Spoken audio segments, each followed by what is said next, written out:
آپ لوگ تھکے ہوئے تو نہیں بیٹھے نا؟ لوگ کہتے ہیں قرآن سے ماتم دکھاؤ، لوگ کہتے ہیں قرآن سے یا حسین دکھاؤ. میں بھی قرآن سے یا حسین دکھاتا ہوں. حضرت یعقوب روزانہ، ایک دن نہیں، محرم میں نہیں، 10 دن نہیں، حضرت یعقوب نے سال ہائے سال روزانہ ماتم کیا ہے. اور کس کا ماتم کیا؟ جس کے زندہ ہونے کا یقین تھا. یہ نہیں کہا، یہ نہیں کہا جائے گا کہ زندہ ہو جاوید کا ماتم نہیں کرتے ہیں. یہ حضرت یوسف زندہ ہے نا.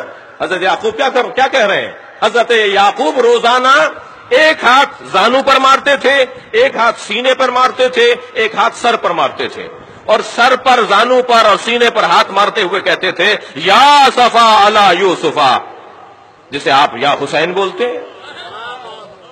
قرآن کی آیت سنا رہا ہوں نا میں آپ کو. یا صفا علی یوسفا، یا صفا علی یوسفا، ہائے میرے یوسف، ہائے میرے یوسف، یا یوسف، یا یوسف. کون؟ جو ابھی زندہ ہیں، جن کے زندہ ہونے کا یقین ہے. اور نہ صرف زانو پر، سینے پر اور سر پہ ہاتھ مارتے تھے حضرت یعقوب، بلکہ وَبِيَضَّتْ عَيْنَاهُ، اس کی بعد والی آیت، وَبِيَضَّتْ عَيْنَاهُ فَهُوَ قَدِيمٌ.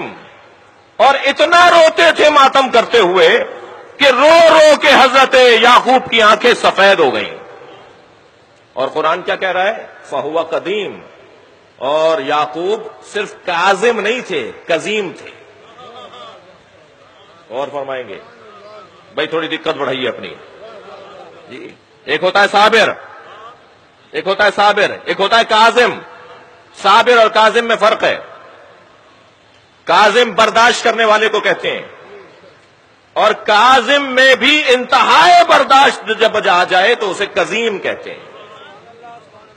جیسے عالم اور علیم جی، جیسے شاہد اور شہید، جیسے ناصر اور نصیر جی، ایسے ہی کاظم اور قزیم.